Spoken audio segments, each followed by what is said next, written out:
Welcome to the Vox Lore. Our channel produces immersive fantasy audiobooks for entertainment and storytelling enjoyment. All content, including narration, sound design, and storytelling elements, is created with passion for fantasy fans. A Son of the Middle Border Part 5 by Hamlin Garland. Let's continue the story and see what happens next. Chapter 21. The Grasshopper and the Ant. Without a doubt, this trip, so illogical and so recklessly extravagant, was due entirely to a boy's thirst for adventure. Color it as I may, the fact of my truancy remains. I longed to explore. The valley of the James allured me, and though my ticket and my meals along the route had used up my last dollar, I felt amply repaid as I trod this new earth and confronted this new sky, for both earth and sky were to my perception subtly different from those of Iowa and Minnesota. The endless stretches of short, dry grass, the gorgeous colors of the dawn, the marvelous, shifting, phantom lakes and headlands, the violet sunset afterglow. All were widely different from our old home, and the far, bare hills were delightfully suggestive of the horseman, the Indian and the buffalo. The village itself was hardly more than a summer camp, and yet its hardy, boastful citizens talked almost deliriously of corner lots and boulevards, and their chantings were timed to the sound of hammers. The spirit of the builder seized me, and so, with my return ticket in my pocket, I joined the carpenters at work on my father's claim some 2 miles from the village with intent to earn money for further exploration. Grandfather Garland had also taken a claim, although he heartily disliked the country, and in order to provide for both families a double house was being built across the line between the two farms. I helped shingle the page 249 roof, and being 21 now and my own master, I accepted wages from my father without a qualm. I earned every cent of my $2 per day, I assure you, but I carefully omitted all reference to shingling in my letters to my classmates. At the end of a fortnight with my pay in my pocket, I started eastward on a trip which I fully intended to make very long and profoundly educational. That I was green, very green, I knew, but all that could be changed by travel. At the end of my second day's journey, I reached Hastings, a small town on the Mississippi River, and from there decided to go by water to Red Wing some 30 miles below. All my life I had longed to ride on a Mississippi steamboat, and now, as I waited on the wharf at the very instant of the fulfillment of my desire, I expanded with anticipatory satisfaction. The arrival of the War Eagle from St. Paul carried a fine foreign significance, and I ascended its gangplank with the air of a traveler embarking at Cairo for Assuan. Once aboard the vessel, I mingled, aloofly, with the passengers, absorbed in study of the river winding down among its wooded hills. This ecstasy lasted during the entire trip. Indeed, it almost took on poetic form as the vessel approached the landing at Red Wing, for at this point the legendary appeal made itself felt. This lovely valley had once been the home of a chieftain, and his body, together with that of his favorite warhorse, was buried on the summit of a hill which overlooks the river, in order, so runs the legend, that the chief might see the first faint glow of the resurrection morn and ride to meet it.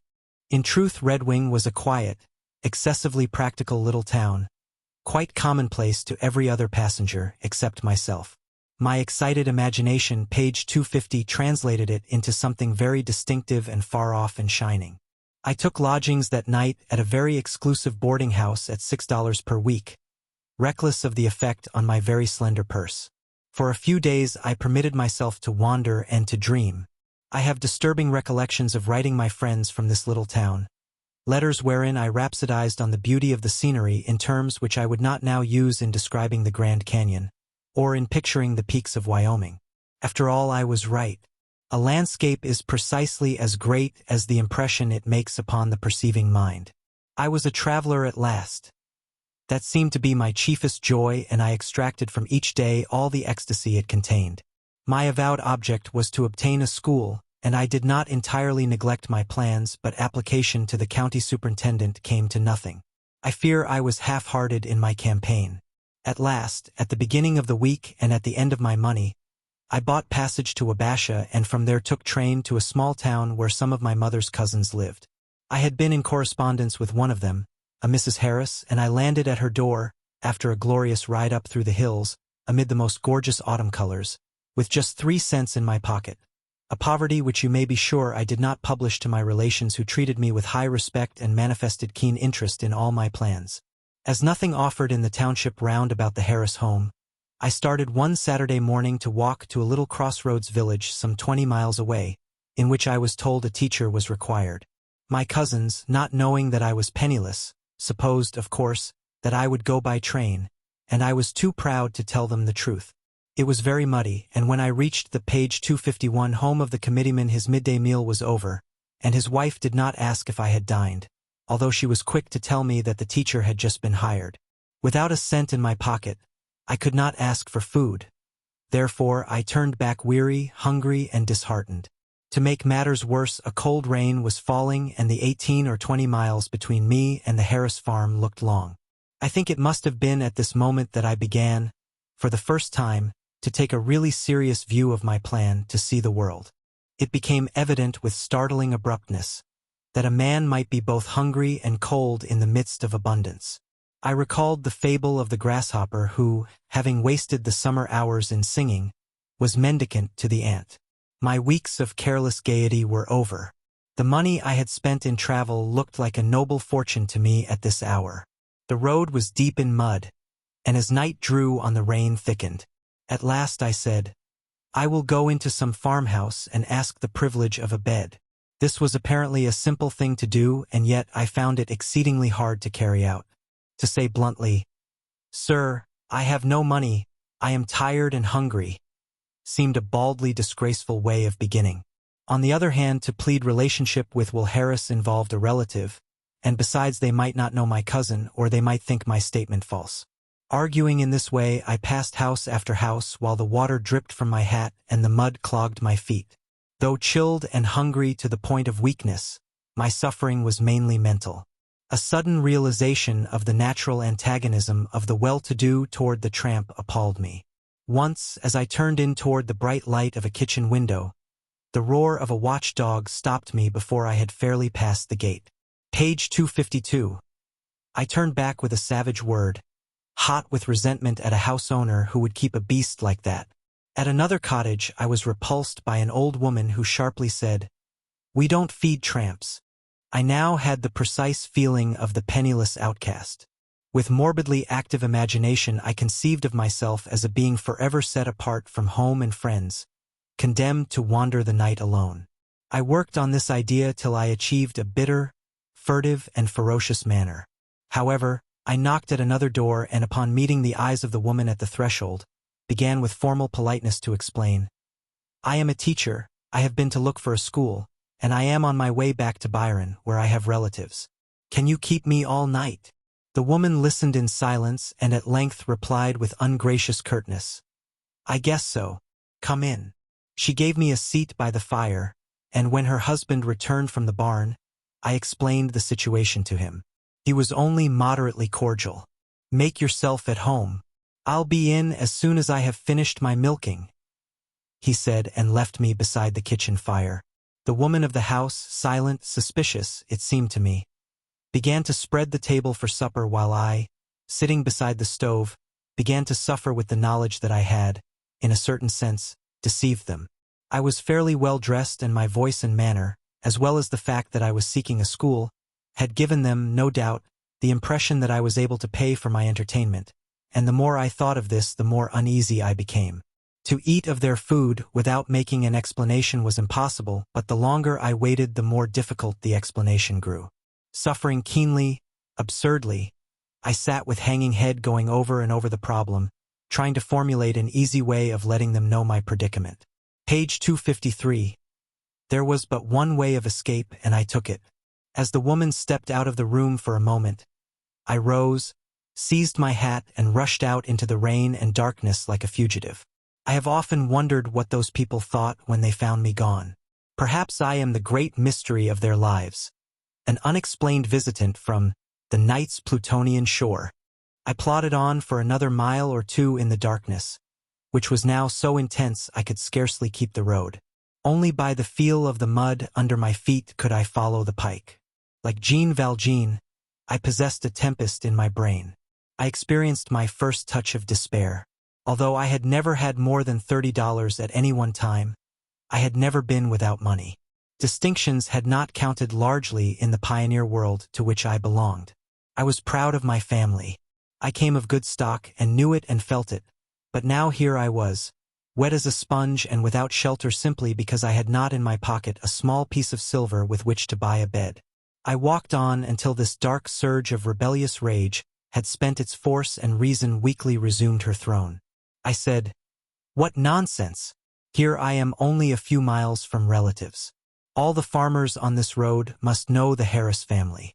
If I tell them who I am, they will certainly feel that I have the claim of a neighbor upon them." But these deductions, admirable as they were, did not lighten my sky or make begging easier. After walking 2 miles further, I found it almost impossible to proceed. It was black night and I did not know where I stood. The wind had risen and the rain was falling in slant cataracts. As I looked about me and caught the gleam from the windows of a small farmhouse, my stubborn pride gave way. Stumbling up the page 254 path, I rapped on the door. It was opened by a middle-aged farmer in his stocking feet, smoking a pipe. Having finished his supper, he was taking his ease beside the fire, and fortunately for me, was in genial mood. "Come in," he said heartily. "'Tis a wet night," I began. "I am a cousin of William Harris of Byron." "You don't say. Well, what are you doing on the road a night like this? Come in." I stepped inside and finished my explanation there. This good man and his wife will forever remain the most hospitable figures in my memory. They set me close beside the stove, insisting that I put my feet in the oven to dry, talking meanwhile of my cousins and the crops, and complaining of the incessant rainstorms which were succeeding one another almost without intermission, making this one of the wettest and most dismal autumns the country had ever seen. Never in all my life has a roof seemed more heavenly, or hosts more sweet and gracious. After breakfast next morning, I shook hands with the farmer, saying, "I shall send you the money for my entertainment the first time my cousin comes to town," and under the clamor of his hospitable protestations against payment, set off up the road. The sun came out warm and beautiful, and all about me on every farm the teamsters were getting into the fields. The mud began to dry up, and with the growing cheer of the morning my heart expanded, and the experience of the night before became as unreal as a dream, and yet it had happened, and it had taught me a needed lesson. Hereafter I take no narrow chances, I vowed to myself. Upon arrival at my cousin's home, I called him aside and said, "Will, you have work to do and I have need of wages. I am going to strip off this boiled shirt and page 255 white collar, and I am going to work for you just the same as any other hand, and I shall expect the full pay of the best man on your place." He protested, "I don't like to see you do this. Don't give up your plans. I'll hitch up and we'll start out and keep going till we find you a school." "No," I said, "not till I earn a few dollars to put in my pocket. I've played the grasshopper for a few weeks. From this time on I'm the busy ant." So it was settled, and the grasshopper went forth into the fields and toiled as hard as any slave. I plowed, threshed, and husked corn, and when at last December came, I had acquired money enough to carry me on my way. I decided to visit Onalaska and the old coulee where my father's sister and 2 of the McClintocks were still living. With swift return of confidence, I said goodbye to my friends in Zumbrota and took the train. It seemed very wonderful that after a space of 13 years I should be returning to the scenes of my childhood, a full-grown man and paying my own way. I expanded with joy of the prospect. Onalaska, the reader may remember, was the town in which I had gone to school when a child, and in my return to it I felt somewhat like the man in the song 20 years ago. Indeed, I sang, "I've wandered through the village, Tom, I've sat beneath the tree for my uncle that first night. There was the river, filled as of old with logs, and the clamor of the saws still rose from the sawdust islands. Bleakly white the little church, in which we used to sit in our Sunday best, remained unchanged, but the old schoolhouse was not merely altered, it was gone. In its place stood a commonplace building of brick. The boys with whom I used to play mumblety-peg were men, and some of them had developed into worthless loafers, lounging about the doors of the saloons. Page 256, and although we looked at one another with eyes of sly recognition, we did not speak. Eagerly I visited the old coulee, but the magic was gone from the hills, the glamour from the meadows. The Widow Green no longer lived at the turn of the road, and only the Randalls remained. The marsh was drained, the big trees cleared away. The valley was smaller, less mysterious, less poetic than my remembrances of it, but it had charm nevertheless, and I responded to the beauty of its guarding bluffs and the deep blue shadows which streamed across its sunset fields. Uncle William drove down and took me home with him, over the long hill, back to the little farm where he was living much the same as I remembered him. One of his sons was dead. The other had shared in the rush for land, and was at this time owner of a homestead in western Minnesota. Grandfather McClintock, still able to walk about, was spending the autumn with William, and we had a great deal of talk concerning the changes which had come to the country and especially to our family group. "Ye scatter like the leaves of autumn," he said sadly, then added, "Perhaps in the final day the trumpet of the Lord will bring us all together again." We sang some of his old Adventist hymns together, and then he asked me what I was planning to do. "I haven't any definite plans," I answered, "except to travel. I want to travel. I want to see the world." "To see the world," he exclaimed. "As for me, I wait for it to pass away. I watch daily for the coming of the chariot." This gray old crag of a man interested me as deeply as ever, and yet, in a sense, he was an alien. He was not of my time, scarcely of my country. He was a survival, page 257 of the days when the only book was the Bible, when the newspaper was a luxury. Migration had been his lifelong adventure, and now he was waiting for the last great remove. His thought now was of the region of the Amaranth, his new land, the other side of Jordan. He engaged my respect, but I was never quite at ease with him. His valuations were too intensely religious. He could not understand my ambitions. His mind filled with singular prejudices. Notions which came down from the colonial age, was impervious to new ideas. His character had lost something of its mellow charm, but it had gained in dramatic significance. Like my uncles, he had ceased to be a part of my childish world. I went away with a sense of sadness, of loss, as though a fine picture on the walls of memory had been dimmed or displaced. I perceived that I had idealized him as I had idealized all the figures and scenes of my boyhood. But no matter, they were beautiful to me then, and beautiful they shall remain, was the vague resolution with which I dismissed criticism. The whole region had become, by contrast with Dakota, a settled community. The line of the middle border had moved on some 300 miles to the west.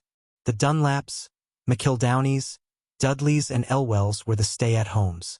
Having had their thrust at the job of pioneering before the war, they were now content on their fat soil. To me they all seemed remote. Their very names had poetic value, for they brought up in my mind shadowy pictures of the Coulee country as it existed to my boyish memories.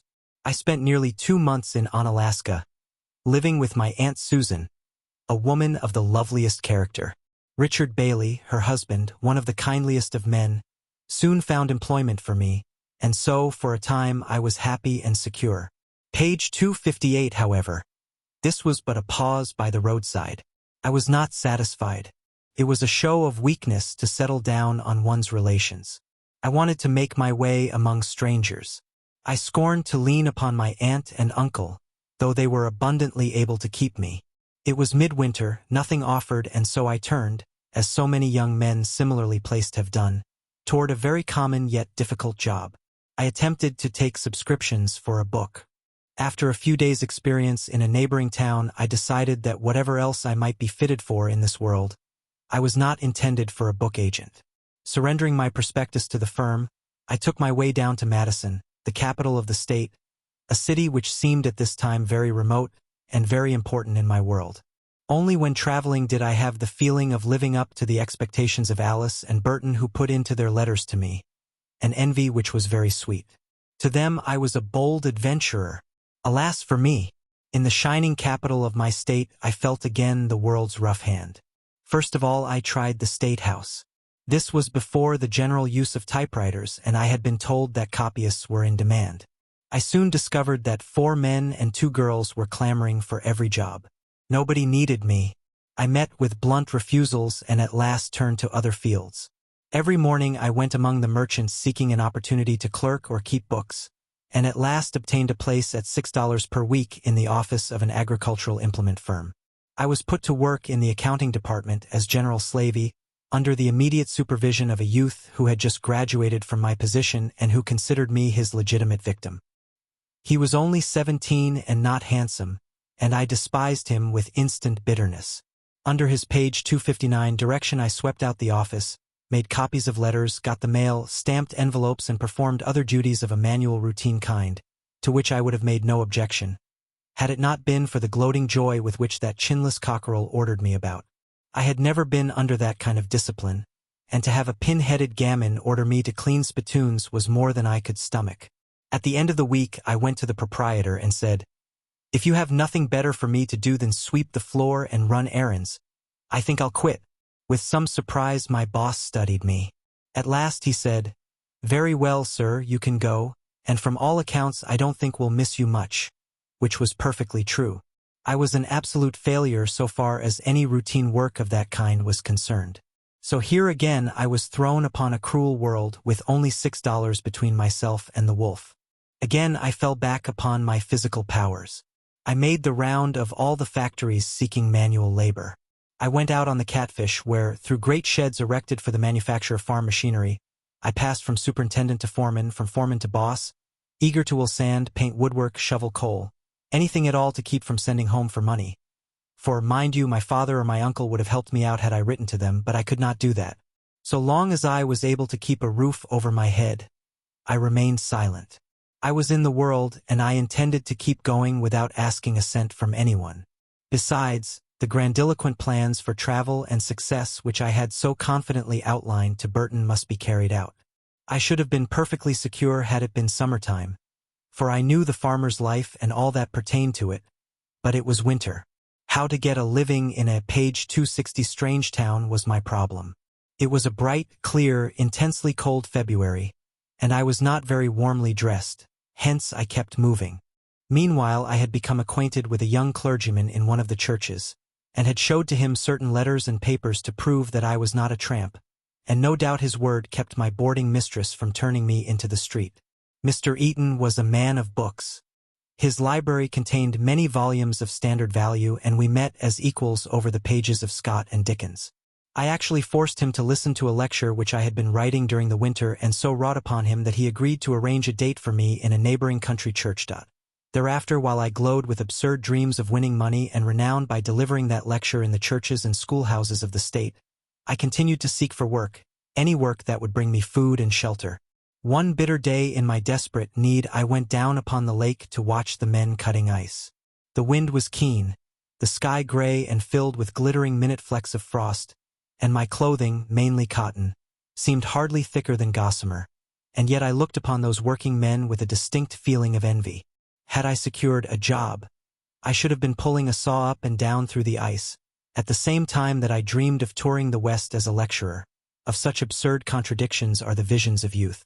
I don't know exactly what I would have done had not my brother happened along on his way to a school near Chicago. To him I confessed my perplexity. He paid my board bill, which was not very large, and in return I talked him into a scheme which promised great things for us both. I contracted to lecture under his page 261 management. He was delighted at the opportunity of advancing me, and we were both happy.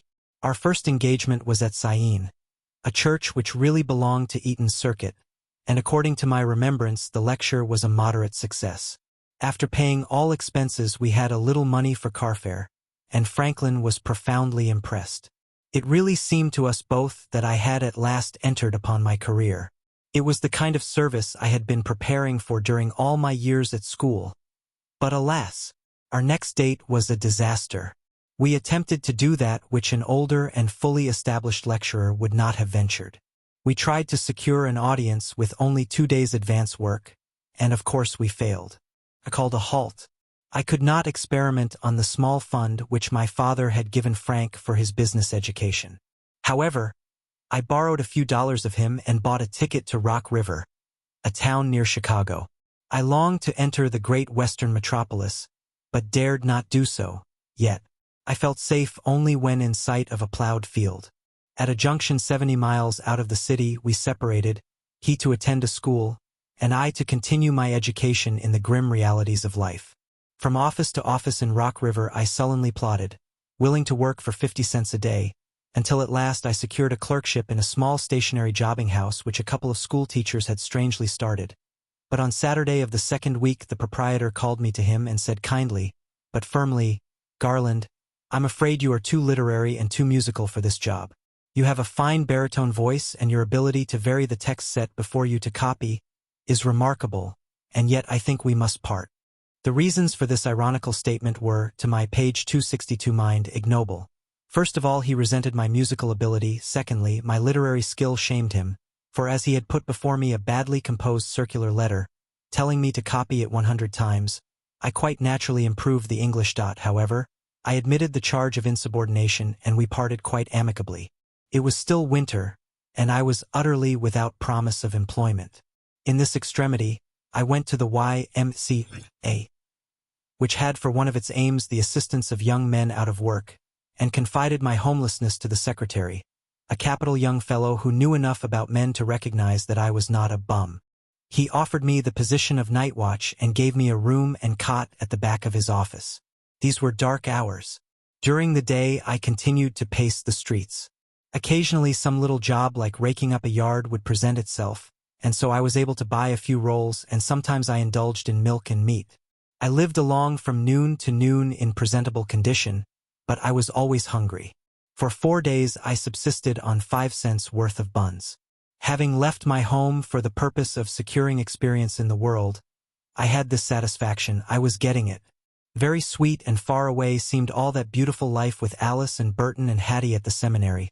Something to dream over, to regret, to versify, something which the future, at this moment, seemed utterly incapable of reproducing. I still corresponded with several of my classmates, but was careful to conceal the struggle that I was undergoing. I told them only of my travels and my reading. As the ironical jobber remarked, I had a good voice, and upon being invited to accompany the Band of Hope which went to sing and pray in the county jail, icon page 263 scented, at least I took part in the singing. In this way I partly paid the debt I owed the association, and secured some vivid impressions of prison life which came into use at a later time. My 3 associates in this work were a tinner, a clothing salesman, and a cabinet maker. More and more I longed for the spring, for with it I knew would come seeding, building, and a chance for me. At last, in the midst of a grateful job of raking up yards and planting shrubs, I heard the rat-tat-tat of a hammer and resolved upon a bold plan. I decided to become a carpenter, justifying myself by reference to my apprenticeship to my grandfather. One fine April morning I started out towards the suburbs, and at every house in process of construction approached the boss and asked for a job. Almost at once I found encouragement. "Yes, but where are your tools? In order to buy the tools I must work at anything." Therefore, at the next place I asked if there was any rough labor required around the house. The foreman replied, "Yes, there is some grading to be done." Accordingly, I set to work with a wheelbarrow, grading the bank around the almost completed building. This was hard work, the crudest form of manual labor, but I grappled with it desperately, knowing that the pay, $1.50 a day, would soon buy a kit of tools. Oh, that terrible first day! The heavy shovel blistered my hands and lamed my wrists. The lifting of the heavily laden wheelbarrow strained my back and shoulders. Half-starved and weak, quite unfitted for sustained effort of this kind, I struggled on, and at the end of an interminable afternoon staggered home to my cot. The next morning came soon, too soon. I was not merely lame, I was lacerated. My muscles seemed to have been torn asunder, but I toiled, or made a show of toiling, all the second day. On the warrant of my wages I, page 264, borrowed 25 cents of a friend, and with this bought a meat dinner which helped me through another afternoon. The third day was less painful, and by the end of the week, I was able to do anything required of me. Upon receiving my pay, I went immediately to the hardware store and bought a set of tools and a carpenter's apron, and early on Monday morning sallied forth in the opposite direction as a carpenter seeking a job. I soon came to a big frame house in course of construction. "Do you need another hand?" I asked. "Yes," replied the boss. "Take hold, right here with this man." This man turned out to be a Swede, a good-natured fellow who made no comment on my deficiencies. We sawed and hammered together in very friendly fashion for a week, and I made rapid gains in strength and skill and took keen pleasure in my work.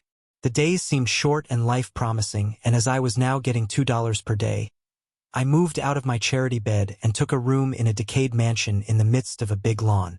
My bearing became confident and easy. Money had straightened my back.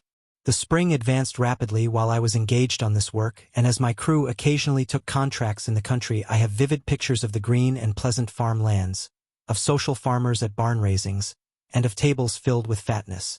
I am walking again in my stocking feet, high on the purline plate, beetle in hand, driving home the oaken pins. I am shingling on the broad roof of a suburban house from which I can see the sunny slopes of a meadow and sheep feeding therein. I am mending a screen door for a farmer's wife while she confides to me the tragedy of her life. And always I have the foolish boyish notion that I am out in the world and seeing life. Page 265. Into the midst of this busy, peaceful season of manual labor came my first deeply romantic admiration. Edwin Booth was announced as the opening attraction of the new opera house, and I fairly trembled with anticipatory delight. For to me the word Booth meant all that was splendid and tragic and glorious in the drama. I was afraid that something might prevent me from hearing him.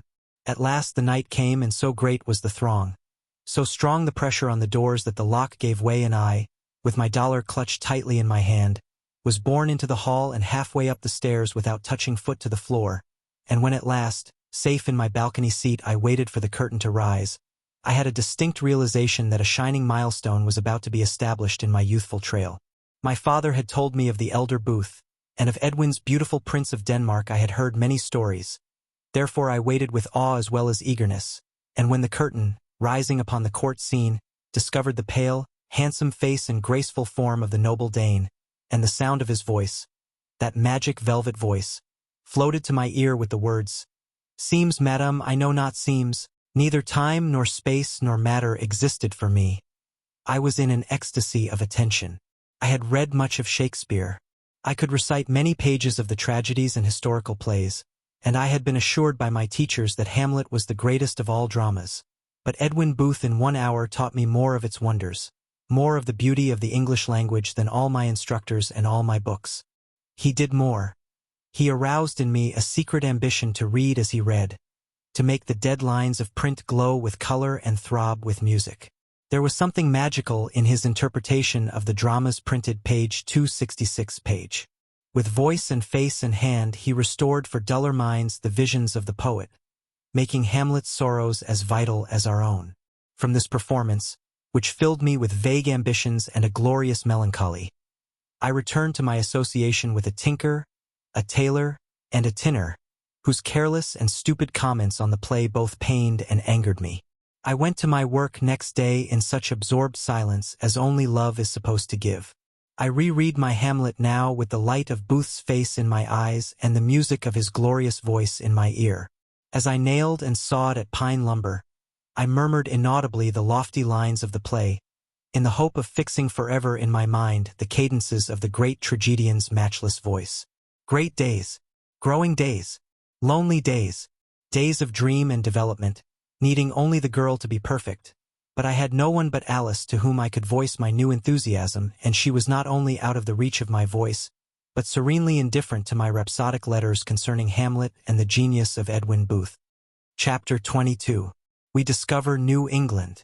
Edwin Booth's performance of Hamlet had another effect. It brought to my mind the many stories of Boston which my father had so often related to his children. I recalled his enthusiastic accounts of the elder Booth and Edwin Forrest, and especially his descriptions of the wonderful scenic effects in Old Put and the Gold Seekers, wherein actors rode down mimic stone steps or debarked from theatrical ships which sailed into pictured wharves, and one day in the midst of my lathing and sawing, I evolved a daring plan. I decided to visit Boston and explore New England. With all his feeling for the East, my father had never revisited it.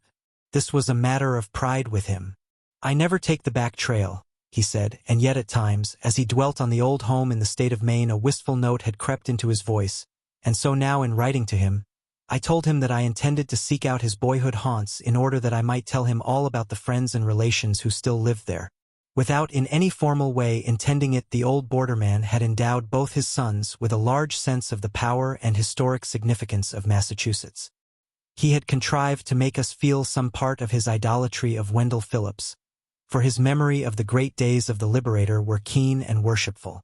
From him I derived a belief that there were giants in those days, and the thought of walking the streets where Garrison was, page 268, mobbed and standing in the hall which Webster had hallowed with his voice gave me a profound anticipatory stir of delight.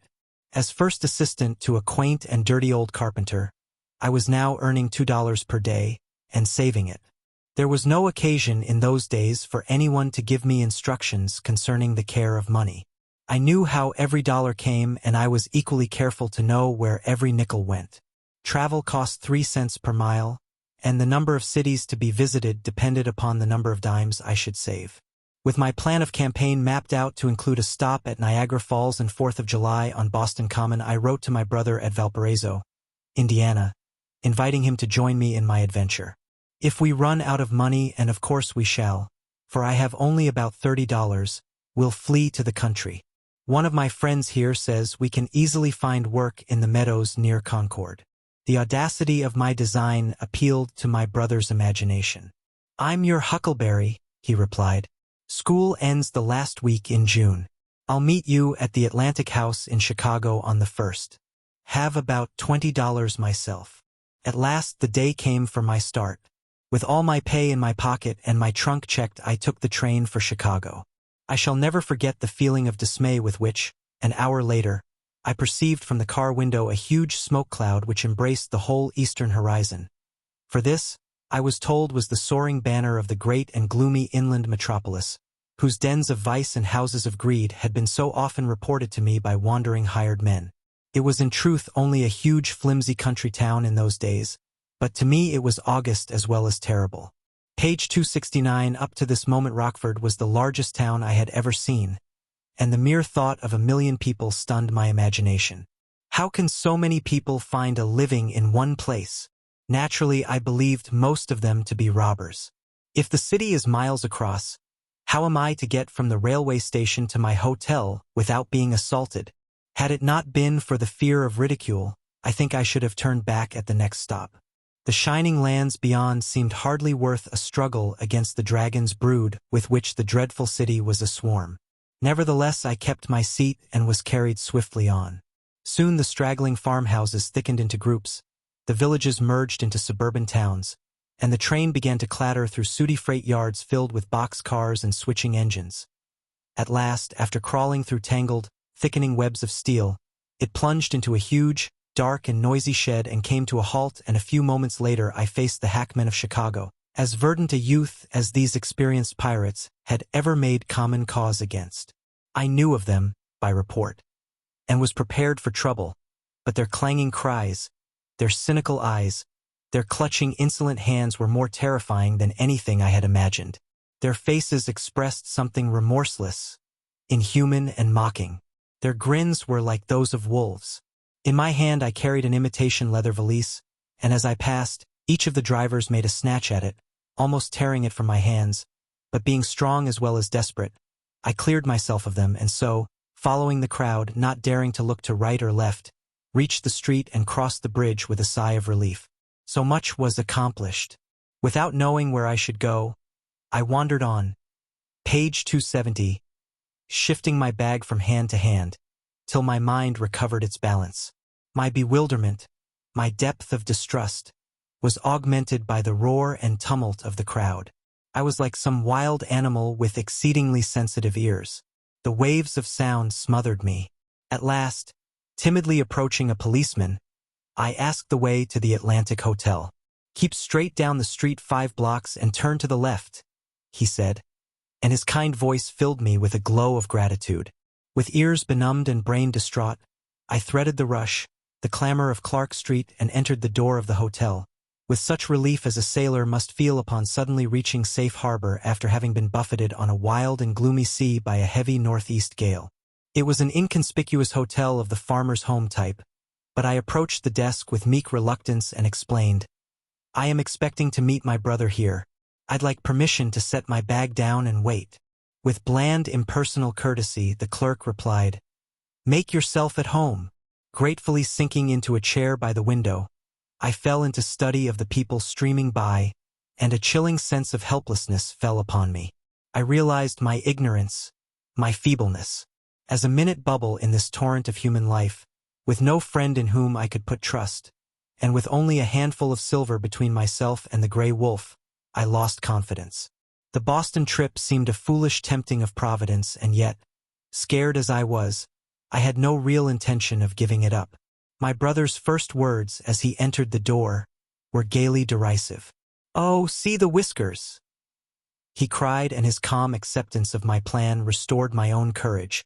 Together we planned our itinerary. We were to see Niagara Falls, of course, but to spend the 4th of page 271 July on Boston Common was our true objective.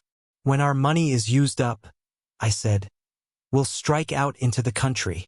To all this my brother agreed. Neither of us had the slightest fear of hunger in the country.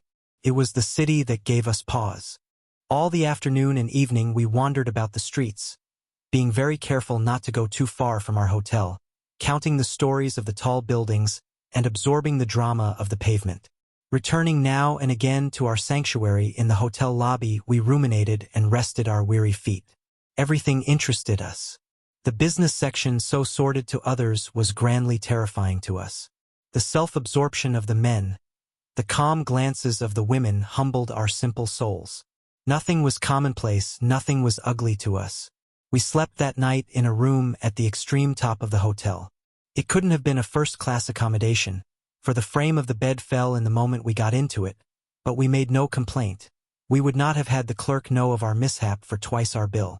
We merely spread the mattress on the floor and slept till morning. Having secured our transportation, we were eager to be off, but as our tickets were second class, and good only on certain trains, we waited. We did not even think of a sleeping car. We had never known anyone rich enough to occupy one. Grant and Edwin Booth probably did, and senators were ceremonially obliged to do so, but ordinary folks never looked forward to such luxury. Neither of us would have known what to do with a berth if it had been presented to us, and the thought of spending $2 for a night's sleep made the cold chills run over us. We knew of no easier way to earn page 272 $2 than to save them. Therefore we rode in the smoker. Late that night, as we were sitting stoically in our places, a brakeman came along and, having sized us up for the innocents we were, good-naturedly said, "Boys, if you'll get up, I'll fix your seats so's you can lie down and catch a little sleep." Silently, gratefully we watched him while he took up the cushions and turned them lengthwise, thus making a couch. To be sure, it was a very short and very hard bed, but with the health and strength of 19 and 22. We curled up and slept the remainder of the night like soldiers resting on their guns. Pain, we understood, was an unavoidable accompaniment of travel. When morning dawned, the train was running through Canada, and excitedly calling upon Franklin to rouse, I peered from the window, expecting to see a land entirely different from Wisconsin and Illinois. We were both somewhat disappointed to find nothing distinctive in either the land or its inhabitants.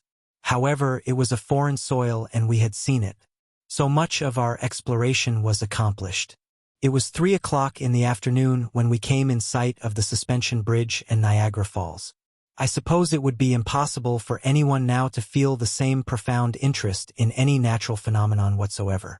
We believed that we were approaching the most stupendous natural wonder in all the world, and we could scarcely credit the marvel of our good fortune.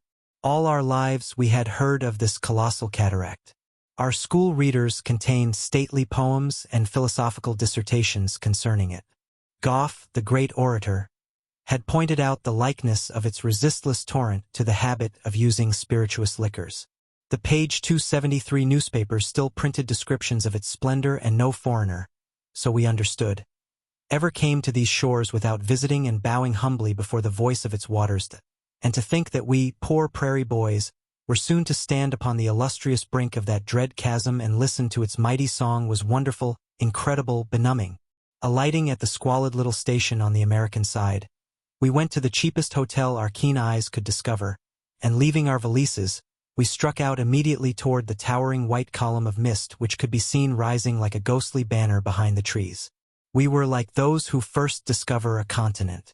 As we crept nearer, the shuddering roar deepened, and our awe, our admiration, our patriotism deepened with it, and when at last we leaned against the rail and looked across the tossing spread of river swiftly sweeping to its fall, we held our breaths in wonder. It met our expectations. Of course we went below and spent 2 of our hard-earned dollars in order to be taken behind the falls. We were smothered with spray and forced to cling frenziedly to the hands of our guide. But it was a part of our duty, and we did it. No one could rob us of the glory of having adventured so far. That night we resumed our seats in the smoking car and pushed on toward Boston in patiently endured discomfort. Early the following morning we crossed the Hudson, and as the Berkshire Hills began to loom against the dawn, I asked the brakeman with much emotion, "Have we reached the Massachusetts line?" "We have," he said, and by pressing my nose against the glass and shading my face with my hands I was able to note the passing landscape. Little could be seen other than a tumbled, stormy, page 274 sky with wooded heights dimly outlined against it. But I had all the emotions of a pilgrim entering upon some storied oriental vale. Massachusetts to me meant Whittier and Hawthorne and Wendell Phillips and Daniel Webster. It was the cradle of our liberty, the home of literature, the province of art, and it contained Boston. As the sun rose, both of us sat with eyes fixed upon the scenery, observant of every feature. It was all so strange, yet familiar. Barns with long, sloping roofs stood with their backs against the hillsides, precisely as in the illustrations to Hawthorne's stories and Whittier's poems. The farmhouses, old and weather-beaten and guarded by giant elms, looked as if they might have sheltered Emerson and Lowell. The little villages with narrow streets lined with queer brick-walled houses, their sides to the gutter, reminded us of the pictures in Ben Franklin's autobiography. Everything was old, delightfully old. Nothing was new. Most of the people we saw were old. The men working in the fields were bent and gray. Scarcely a child appeared, though elderly women abounded. This was 35 years ago, before the Canadians and Italians had begun to swarm. Everywhere we detected signs of the historical, the traditional, the Yankee. The names of the stations rang in our ears like bells: Lexington, Concord, Cambridge, Charlestown, and, at last, Boston. What a strange, new world this ancient city was to us. As we issued from the old Hoosick Tunnel station, the intersection of every street was a bit of history. The houses standing sidewise to the gutter, the narrow, ledge-like pavements, the awkward two-wheeled drays and carts, the men selling lobsters on the corner, the newsboys with their papas, the faces of the women, page 275, so thin and pale, the men, neat, dapper, small, many of them walking with finicky precision as though treading on eggs. Everything had a Yankee tang, a special quality, and then, the noise. We had thought Chicago noisy, and so it was, but here the clamor was high-keyed, deafening for the reason that the rain-washed streets were paved with cobble-stones over which enormous carts bumped and clattered with resounding riot. Bewildered, with eyes and ears alert, we toiled up Haymarket Square shoulder to shoulder, seeking the common. Of course we carried our handbags. The railway had no parcel rooms in those days, or if it had we didn't know it. Clinging to them like ants to their eggs, and so slowly explored Tremont Street. Cornhill entranced us with its amazing curve. We passed the Granary Burying Ground and King's Chapel with awe, and so came to rest at last on the upper end of the common. We had reached the goal of our long pilgrimage. To tell the truth, we were a little disappointed in our first view of it. It was much smaller than we had imagined it to be, and the pond was only a pond. But the trees were all that Father had declared them to be. We had known broad prairies and splendid primitive woodlands, but these elms dated back to the days of Washington, and were to be reverenced along with the State House and Bunker Hill. We spent considerable time there on that friendly bench, resting in the shadows of the elms, and while sitting there we ate our lunch and watched the traffic of Tremont Street, in perfect content till I remembered that the night was coming on, and that we had no place to sleep. Approaching a policeman, I inquired the way to a boarding house. Page 276, the officer, who chanced to be a good-natured Irishman, with a courtesy almost oppressive, minutely pointed the way to a house on Essex Street. Think of it, Essex Street. It sounded like Shakespeare and Merry England. Following his direction, we found ourselves in the door of a small house on a narrow alley at the left of the common. The landlady, a kindly soul, took our measure at once and gave us a room just off her little parlor, and as we had not slept, normally, for 3 nights, we decided to go at once to bed. It was about 5 o'clock, one of the noisiest hours of a noisy street, but we fell almost instantly into the kind of slumber in which time and tumult do not count. When I awoke, startled and bewildered, the sounds of screaming children, roaring, jarring drays, and the clatter of falling iron filled the room. At first I imagined this to be the business of the morning, but as I looked out of the window I perceived that it was sunset. "Wake up!" I called to Franklin. "It's the next day. We've slept 24 hours. What will the landlady think of us?" Frank did not reply. He was still very sleepy, but he dressed, and with valise in hand dazedly followed me into the sitting room.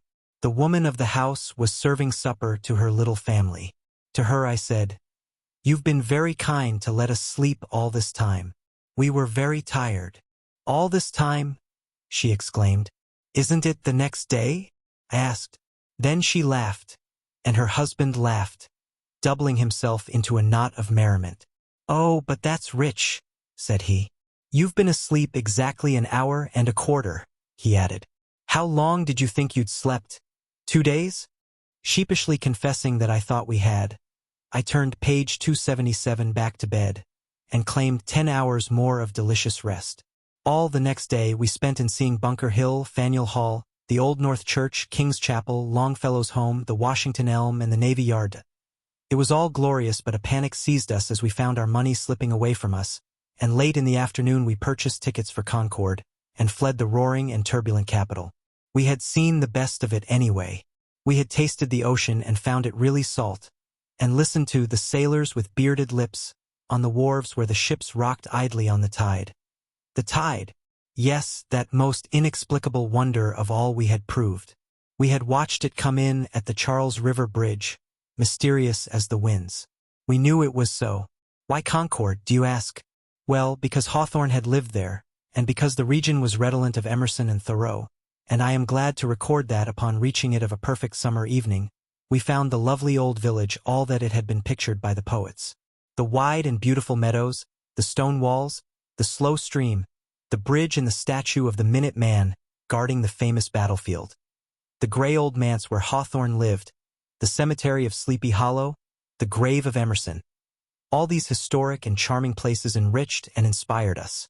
This land, so mellowed, so harmonious, so significant, seemed hardly real. It was a vision. We rounded out our day by getting lodgings in the quaint old Wright's Tavern, which stood, and still stands, at the forks of the road, a building whose date painted on its chimney showed that it was nearly 200 years old. I have since walked Carnarvon's famous walls, and sat in the circus at Nimes, but I have never, page 278, had a deeper thrill of historic emotion than when I studied the beamed ceiling of that little dining room. Our pure joy in its age amused our landlord greatly. Being down to our last dollar, we struck out into the country next morning, for the purpose of finding work upon a farm, but met with very little encouragement. Most of the fields were harvested, and those that were not were well supplied with hands. Once we entered a beautiful country place where the proprietor himself, a man of leisure, a type we had never before seen, interrogated us with quizzical humor, and at last sent us to his foreman with honest desire to make use of us. But the foreman had nothing to give, and so we went on. All day we loitered along beautiful wood roads, passing wonderful old homesteads gray and mossy, sheltered by trees that were almost human in the clasp of their protecting arms. We paused beside bright streams, and drank at mossy wells operated by rude and ancient sweeps, contrivances which we had seen only in pictures. It was all beautiful, but we got no work. The next day, having spent our last cent in railway tickets, we rode to Ayr Junction, where we left our trunks in care of the baggage man and resumed our tramping. Thank you for listening to Part 5 of A Son of the Middle Border by Hamlin Garland. The story of frontier life continues in Part 6. Stay tuned and subscribe to VoxLore so you don't miss the next chapter of this American classic.